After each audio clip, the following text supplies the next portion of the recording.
दोस्तों नमस्कार।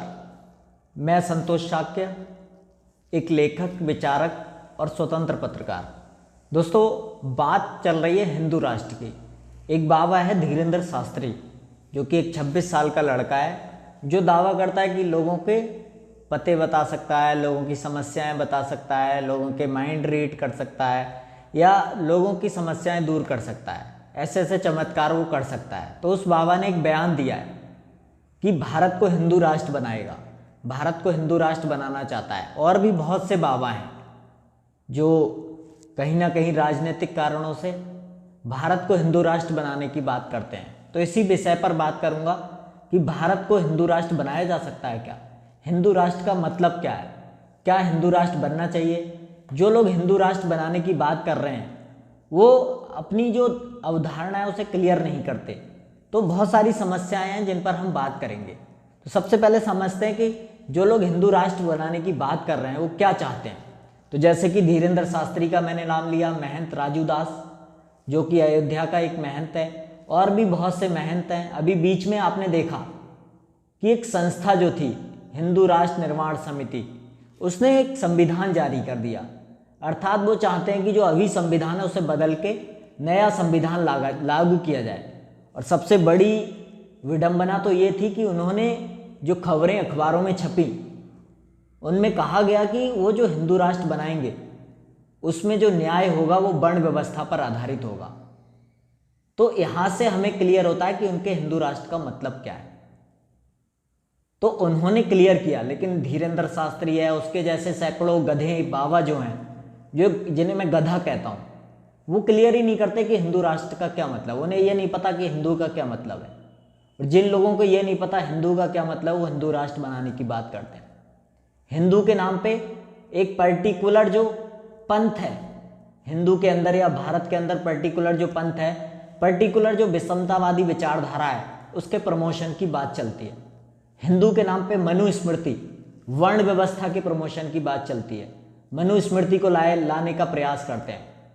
तो कोशिश क्या है इन लोगों की कि मनुवादी जो व्यवस्था है, ब्राह्मण बनिया क्षत्रिय वैश्य की व्यवस्था जो है उसे लागू किया जाए और 97% लोगों को खुद से नीचे स्थापित किया जाए। क्योंकि ये जो वर्ण व्यवस्था लाना चाहते हैं, ये जो हिंदू राष्ट्र बनाना चाहते हैं, हिंदू राष्ट्र से इनका मतलब है वर्ण व्यवस्था राष्ट्र या मनु राष्ट्र। हिंदू से इनका मतलब वर्ण व्यवस्था है, मनुस्मृति है, रामायण है, महाभारत है, या ऐसे ग्रंथ हैं जो इनकी जो वर्ण व्यवस्था है उसका पोषण करते हैं, जिन्हें आप सभी हिंदुओं का ग्रंथ नहीं मान सकते। मनुस्मृति भारत के 3% हिंदुओं का भी ग्रंथ नहीं है। अभी आपने देखा राजस्थान में बाबा साहब अम्बेडकर ने 1925 में मनुस्मृति जलाई थी। तो राजस्थान में कुछ लोगों ने मनुस्मृति जलाई, तो उनके पीछे पागलों की तरह पड़े हुए हैं ये लोग, मनुस्मृति का बचाव कर रहे हैं। तो आप देख रहे हैं कि हिंदू राष्ट्र का मतलब मनु राष्ट्र है। तो हम समझते हैं कि हिंदू का मतलब क्या है। जैसे कि ज्यादातर लोगों को पता ही नहीं होता है कि हिंदू का मतलब क्या है, तो वो भी इनके इस ट्रैप में फंस जाते हैं। तो हिंदू कोई धार्मिक मत नहीं है, कोई हिंदू केवल ब्राह्मण ग्रंथ जो है वो हिंदू नहीं है कि रामायण, महाभारत, मनुस्मृति, बृहस्पति स्मृति या वेद या उपनिषद यही हिंदू ग्रंथ है। तो ये पूरी तरह झूठ है। एक व्यक्ति जो वेद को नहीं मानता, रामायण को नहीं मानता, महाभारत को नहीं मानता, तो रामायण, महाभारत, वेद, उपनिषद, पुराण ये कुछ हिंदुओं के ग्रंथ हैं, सारे हिंदुओं के ग्रंथ नहीं है। तो हिंदू क्या है? हिंदू का मतलब है इंडियन। हिंदू किसे कहा है? भारतीयों को हिंदू अरबी और फारसी लोगों ने कहा है। हिंदू मध्य भारत में जन्मा एक शब्द है जिसने सभी भारतीयों को हिंदू कहा है। तो हिंदू धर्म का क्या मतलब होगा? मतलब भारत में जन्मे जितने भी दर्शन हैं, जितनी भी विचारधाराएं हैं, जितने भी धार्मिक मत हैं, जितनी भी परंपराएं हैं, सभी हिंदू परंपराएं हैं। यदि रामायण, महाभारत, वेद हिंदू ग्रंथ है तो जो त्रिपिटक है बुद्ध का, बुद्ध चरित है, महावीर के जितने ग्रंथ हैं, कबीर के जितने ग्रंथ हैं, रैदास के जितने ग्रंथ हैं, वो भी सारे हिंदू ग्रंथ हैं। तो यहां पर मैंने चार्ट बनाया है कि हिंदू का मतलब इंडियन, जिसे आप इंडो भी कह सकते हैं, चाइना में से हिंदू भी कहा जाता है। तो हिंदू जो है वो भारतीय को कहा गया, अर्थात ये भौगोलिक पहचान है। और इस भौगोलिक पहचान के अंदर वो सारे धार्मिक मत आते हैं जो भारत में जन्म लिया है जिन्होंने, वो सारे धार्मिक संप्रदाय आते हैं। केवल मनुस्मृति पर आधारित जो विषमतावादी, जो भारतीयों को, भारत को बर्बाद करने वाला संप्रदाय है, वही हिंदू संप्रदाय नहीं है। मैं तो ये कहता हूँ मनुस्मृति, वेद, पुराण जो है उनका 97% हिंदुओं से कोई लेना देना ही नहीं है। क्योंकि भारत में दो तरह की परंपराएं रही हैं, एक समण परंपरा है, समण परंपरा, एक बमण परंपरा है। बमण जिसे ब्राह्मण भी कहते हैं, समण जिसे कुछ लोग श्रमण भी कहते हैं। तो समण परंपरा, बमण परंपरा अर्थात ब्राह्मण परंपरा है। तो ये दोनों ही परंपराएं हिंदू परंपराएं। ये जो बमण परंपरा है ये सिर्फ 3 से 10% हिंदुओं का प्रतिनिधित्व करती है, लेकिन जो समण परंपरा है 90 से 95% हिंदुओं का प्रतिनिधित्व करती है। समण परंपराएं कौन कौन सी हैं? भारत का जो सबसे प्राचीन परंपरा है वो समण परंपरा है। बमण या ब्राह्मण परंपरा बहुत नई है, सिर्फ 1000-1200 साल पुरानी है, और इसका जो मेन होल्ड है वो तो मुगल काल में आया है। मुगल काल में ये जो मनुस्मृति है ये प्रचलित हुई है। मुगल काल से पहले प्राचीन भारत में कहीं इसका उल्लेख नहीं है, कोई इसका शिलालेख नहीं है, कहीं इसकी बात नहीं है। तो यहाँ पर मैं बता रहा हूँ कि जो समण परंपरा है, भारत का सबसे प्राचीन जो धार्मिक मत है या संप्रदाय है वो बौद्ध और जैन है। जो समण संप्रदाय है, आजीवक, ये 3 संप्रदाय जो हैं भारत के सबसे प्राचीन संप्रदाय हैं। मतलब अगर हिंदुओं के सबसे प्राचीन संप्रदाय हैं तो बौद्ध और जैन और आजीवक हैं। अब तो समझिए, आज जो बमण परंपरा के लोग हैं, वैदिक परंपरा के लोग हैं, मनुस्मृति को मानने वाले लोग हैं, वो बौद्ध और जैन को ऐसे दिखाते हैं जैसे वो हिंदू नहीं है, जबकि प्रमुख जो हिंदू परंपरा है वो बौद्ध और जैन परंपरा ही है। चूंकि बौद्ध और जैन परंपरा में कोई भी पुरोहित हो सकता है, कोई भी पुजारी हो सकता है, कोई भी भिक्षु हो सकता है, तो इससे भारतीय लोग जुड़े रहे। ये जो षड्यंत्र है, ये जो बमण परंपरा है, ये पूरा षड्यंत्र है हिंदुओं के साथ। ये हिंदू परंपरा नहीं है, हिंदुओं के साथ षड्यंत्र है। अब आप कहेंगे कि ये तो सारे लोग मानते हैं, ये सारे लोग मानते नहीं हैं, बल्कि मुगलों ने इस परंपरा को हिंदू परंपरा कह दिया, क्योंकि इन लोगों ने मुगलों का साथ दिया। इस परंपरा के जो लोग थे उन्होंने मुगलों का साथ दिया, इसलिए मुगलों ने इसे हिंदू परंपरा कह दिया और इसे स्थान दे दिया। इस परंपरा के लोगों को गुलाम बना दिया, मुगलों ने इन्हें स्थान दे दिया। चूंकि ये लोग जो थे मुगलों के साथ, तुर्कों के साथ घुले मिले रहे, तो जब अंग्रेज आए तो अंग्रेजों ने भी इनका ही सहयोग किया, इनका ही सहयोग लिया, क्योंकि अंग्रेजों को शासन करना था, जो वर्ग थोड़ा पढ़ा लिखा था उसका सहयोग लिया, तब भी ये लोग गुलाम बने रहे। तो पिछले 600-700 सालों में ये जो संक्रमण हुआ है, इसमें जो 97% या 95% या 90% हिंदू है, उन्हें जबरदस्ती में इस मनुस्मृति की परंपरा का अनुयायी बताया जा रहा है, जबकि ये लोग इस परंपरा के अनुयायी नहीं हैं। अब ये लोग इससे बाहर क्यों नहीं आ जाते, या खुद को मनुस्मृति परंपरा का कहना छोड़ क्यों नहीं देते? क्योंकि इनके पास सत्ता नहीं है, सत्ता में होने पर ही बहुत बदलाव हो सकता है। तो राजनीति का भी बड़ा खेल है इसमें। तो यहाँ पर मैं आपको समझा रहा था कि समण परंपरा में बौद्ध है, जैन है, चारवाक है, सिख है, रविदासिया है, कबीरपंथी है, रामदासिया है। तो ये सभी समण परंपरा के पंथ हैं या मत हैं या संप्रदाय हैं। चूंकि ये समता को मानते हैं, ये लोग समता को मानने वाले, यहाँ पर कोई भी पुजारी हो सकता है, कोई भी पुरोहित हो सकता है, कोई भी मंदिर बना सकता है, कोई भी मंदिर में जा सकता है। तो ये जो सारे परंपराएं हैं, ये जो सारे धार्मिक मत हैं, ये जो संप्रदाय हैं, ये असली हिंदू संप्रदाय हैं, असली हिंदू मत हैं। ये जो संप्रदाय हैं, शैव, वैष्णव, शाक्त, वैदिक, वेदांत, आर्य समाजी या और भी इनके बहुत से संप्रदाय हो सकते हैं, ये विषमतावादी हैं। बमण परंपराएं मनुस्मृति को मानते हैं ये लोग। मनुस्मृति कौन मानता है? चूंकि शैव पंथ में पुरोहित केवल ब्राह्मण हो सकता है, चूंकि आज ब्राह्मण एक जाति की तरह विकसित हो गया। पिछले 500-600 सालों में एक जाति की तरह ये लोग विकसित हो गए। पहले ये जाति नहीं थी, एक परंपरा थी। जो ये व्यवस्था नहीं मानते थे उन्हें बमण कहा जाता था, लेकिन आज ये जाति की तरह विकसित हो गए। आज इनके हित हैं, चूंकि ये पुरोहित भी यही हैं, पुजारी भी यही हैं उस व्यवस्था में। तो 93% से 10% लोग जो हैं वही पुजारी हैं, वही उस व्यवस्था के बेनिफिशियरी हैं, वही उस व्यवस्था में लिखते हैं, वही उस व्यवस्था में प्रवचन करते हैं। इस व्यवस्था में जो इधर वाले लोग हैं 97% हिंदू इसमें प्रचारक नहीं हो सकते। हालांकि आज चालाकी से ये लोग बदल रहे हैं अपने फायदे के लिए। जैसे अभी आपने देखा कि ताड़ना का अर्थ शिक्षा कर दिया, तो बहुत ही बेईमान लोग हैं ये, अपनी गलती मानते नहीं है। ताड़ना का अर्थ सभी जानते हैं पीटना है, लेकिन आज ये कह रहे हैं उसका अर्थ शिक्षा है। मतलब अपनी गलती नहीं मानते ये बहुत धूर्त लोग हैं, इस व्यवस्था के लोग धूर्त हैं।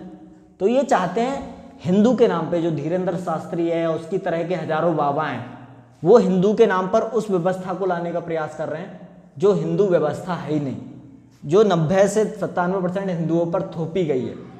तो असली हिंदू व्यवस्था यह है। हिंदू धर्म को आप लोगों को समझना चाहिए।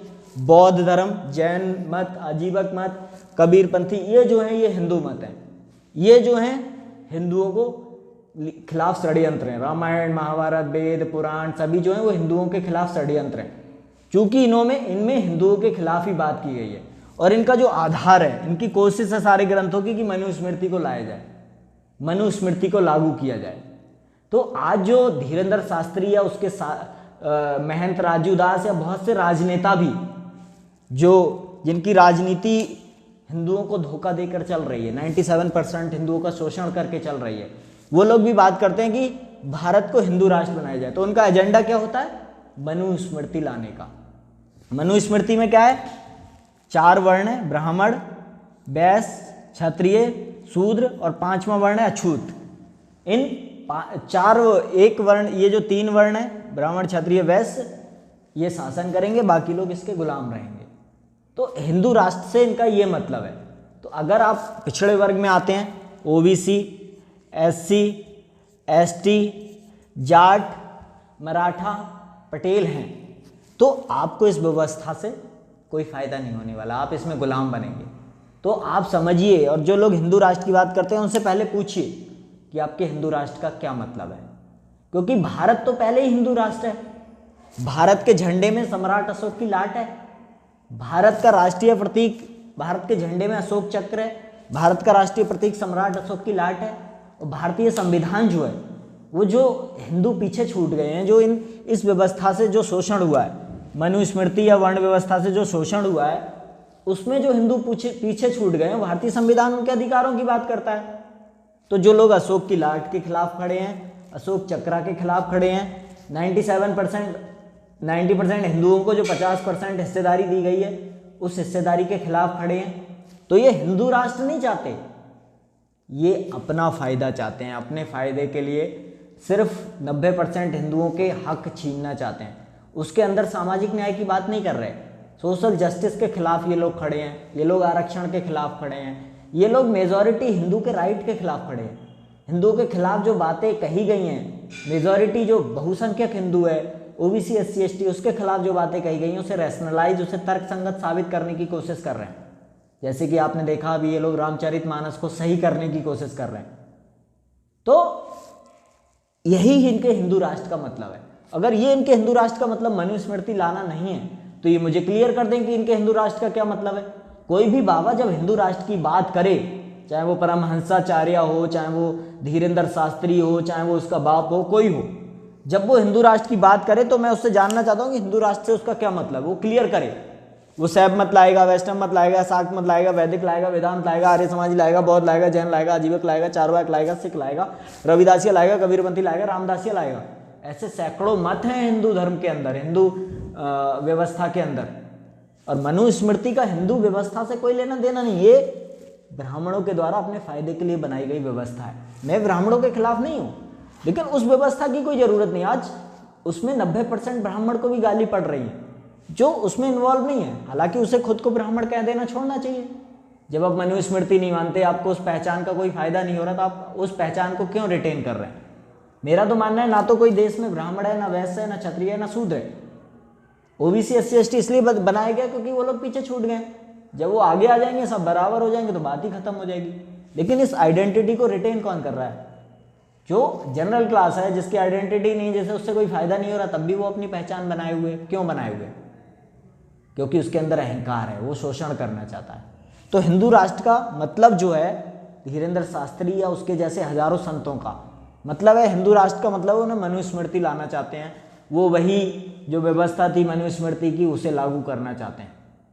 तो इससे हमें सचेत रहना पड़ेगा, क्योंकि शासन आज इनके हाथ में है।